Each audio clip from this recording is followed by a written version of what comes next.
tax revenue from royalty used to touch anything between 500-600 crores to even sometimes 800-900 crores a year.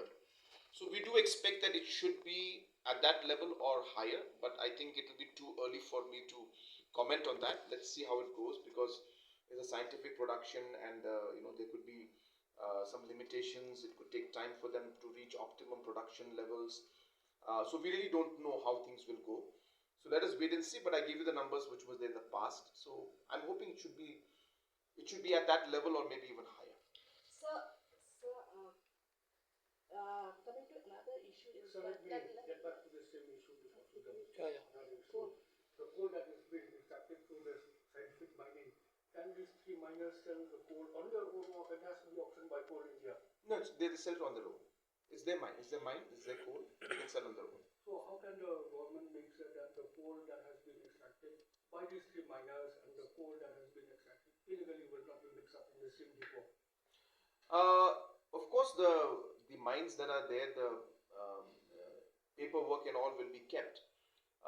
And of course, we will have people and mechanisms to see the mines and what is being extracted out there, and the vehicles taking out.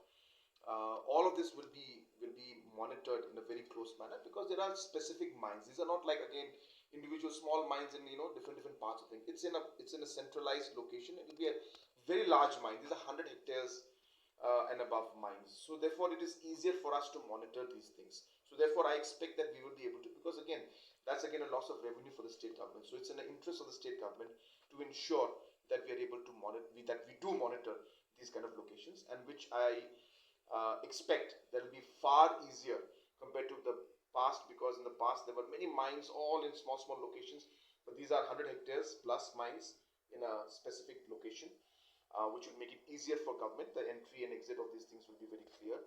So I do expect that it will be much easier for us to monitor these things. So how many more applications are pending for approval by the I don't remember the exact number, but I know it's in double digits. I think 12 to 15 maybe are there right now, which I hope will also now follow, because the first one was the more difficult one.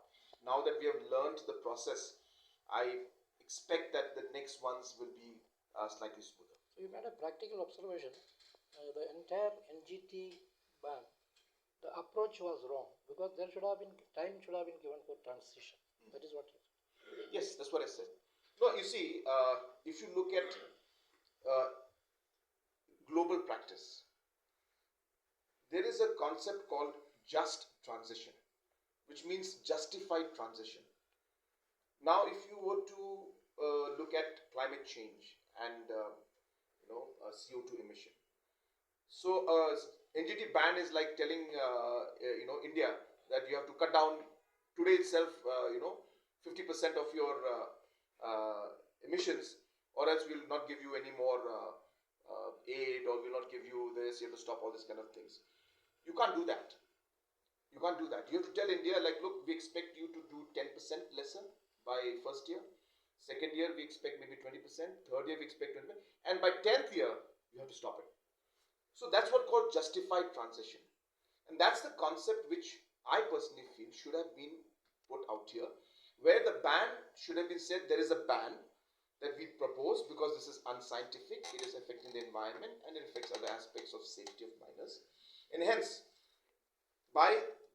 there are these steps in this mining procedure. This must stop today.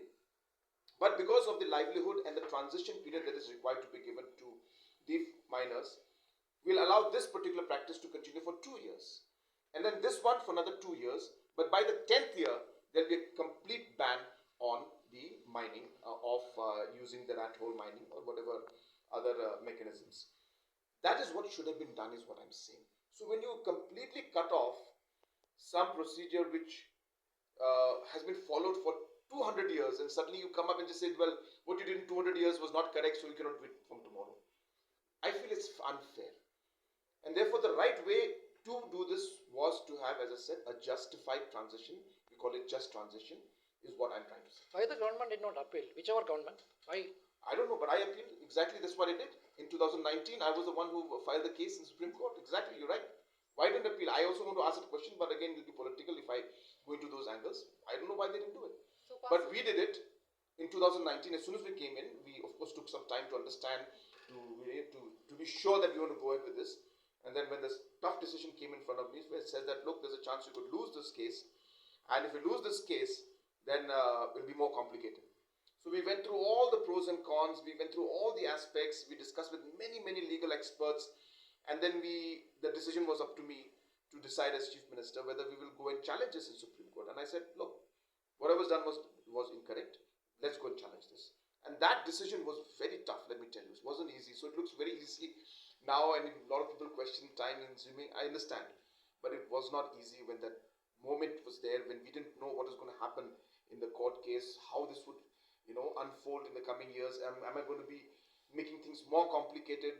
And what if Supreme Court stamps the ban, and it becomes even more difficult for us to come out of it?